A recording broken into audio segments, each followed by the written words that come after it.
ఏం జరిగింది ఇక్కడ? మైక్ సౌండ్ పెట్టు. ఏం జరిగింది పెద్దన్న? ఇంతమంది మనుషుల మధ్య, ఇంతమంది మానవ మృగాల మధ్య ఇక్కడ ఏం జరిగిందని అడగటానికి వచ్చిన ఒకే ఒక్క పోలీస్ ఆఫీసర్కి వందనం, అభివందనం అన్నా. అసలు ఇక్కడ ఏం జరిగిందో చెప్పు పెద్దన్న. ఈ హత్యలు ఎవరు చేశారు? గత 3 నెలలుగా ఈ ప్రాంతంలో వారానికి 2-3 మర్డర్లు జరుగుతూనే ఉన్నాయి. మర్డర్లు జరిగినప్పుడల్లా మీలాంటి పోలీస్ ఆఫీసర్లు వస్తూ ఉన్నారు, పోతూ ఉన్నారు. అసలు ఇక్కడ ఏం జరిగింది, ఎవరు చంపారు, ఎలా జరిగింది అని అడుగుతూనే ఉన్నారు. మీకు తెలియదా ఎవరు చంపారో? కోయిలమ్మ కోటలతో, సెలయేటి సరిగమ్మలతో, కీచురాళ్ళ చప్పుళ్లతో ప్రశాంతంగా ఉన్న ఈ పల్లెల్లో తుపాకీ మోతలెందుకన్నా, మా గుండెల్లో ఈ కడుపు కోతలెందుకన్నా? ఇదంతా కాదు పెద్దన్న. పోలీసులకైనా న్యాయస్థానాలకన్నా శిక్షించాలంటే మాకు సాక్షులు కావాలి, సాక్ష్యాలు కావాలి, సాక్ష్యాధారాలు కావాలి. తప్పు చేసిన వాడు ఎవడైనా, ఎప్పుడైనా, వాడమ్మ మొగుడైనా అరెస్టు చేసి జైల్లో వేసి వాడిని జీవితకాల బందీలు చేస్తా. ముందు విషయం ఏం జరిగిందో చెప్పు పెద్దన్న.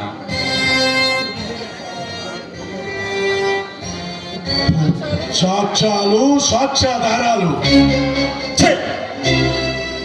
ఎందుకయ్యా మీకు ఆ నెత్తి మీద టోపీలు? ఎందుకయ్యా మీకు ఆ చేతిలో తుపాకులు? నడి రోడ్డు మీద ఆ కటారు కృష్ణగాడు, వాడి తమ్ముళ్ళు కళ్ళు మిన్ను కానరాక పేదల రైతులను అన్యాయంగా పొట్టలు పెట్టుకున్నప్పుడు అయిపోయాయ్యా మీ తుపాకులు. నడి రోడ్డు మీద కళ్ళ ముందు మహిళల బాలికను అత్యాచారం చేసినప్పుడు ఆ తల్లి, అయ్యా మాకు న్యాయం చేయండి, అయ్యా మీ కాళ్ళు పట్టుకుంటానని ప్రాధేయపడినప్పుడు ఏమైపోయాయా మీ తుపాకులు? అప్పుడు మానవే ఎందుకయ్యా మీకు ఆ నెత్తి మీద టోపీలు? అదే ఇక్కడ ఈ పల్లెల్లో అన్యాయం జరుగుతుంటే, ఉన్నవాడు లేని వాళ్ళని దోచుకుంటుంటే అది చూసి ఊరలేక మా లాంటి అన్నలు బీద బిక్కు ప్రజల కోసం నిత్యం అడవిలో శ్రమిస్తుంటే మా లాంటి వాళ్ళని కాల్చడానికే అప్పుడు మోగుతాయి మీ తుపాకులు. నాకు తెలియదంటావా పెద్దన్న? ఇక్కడ అంటరాని వాడు అగ్గిపెట్ట దొంగతనం చేసిన 6 నెలలు జైలులో వేసే శిక్షలు వేసే చట్టాలు ఉన్న ఈ మన దేశంలో ఎంతో మంది రాజకీయ నాయకులు కోట్లకు కోట్లు కొల్లగొడుతున్నా, వాళ్ళపై ఎన్నో కేసులున్నా, తప్పు చేశాడని సాక్షాత్తు ప్రధానమంత్రి దగ్గర నుండి పాకి పని చేసేవాడు దాకా అందరికీ తెలిసిన పట్టుమని గత 10 ఏళ్లలో 10 నిమిషాలు కూడా వాళ్ళని జైల్లో పెట్టలేకపోయాయి ఈ ప్రభుత్వాలు. ఎందుకో భయం, భయం, ప్రతి ఒక్కడికి భయం. నేనేమైపోతాను అనే భయం, మన ఫ్యామిలీని ఏం చేస్తారు అనే భయం.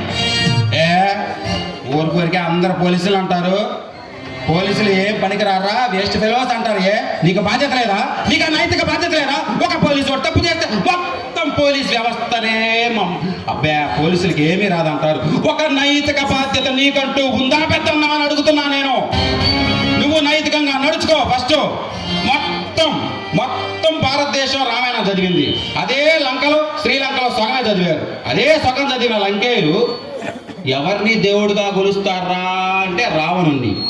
మొత్తం రామాయణం మొత్తం చదివిన మన భారతదేశంలో శ్రీరాముని దేవుడుగా కొలుస్తారు.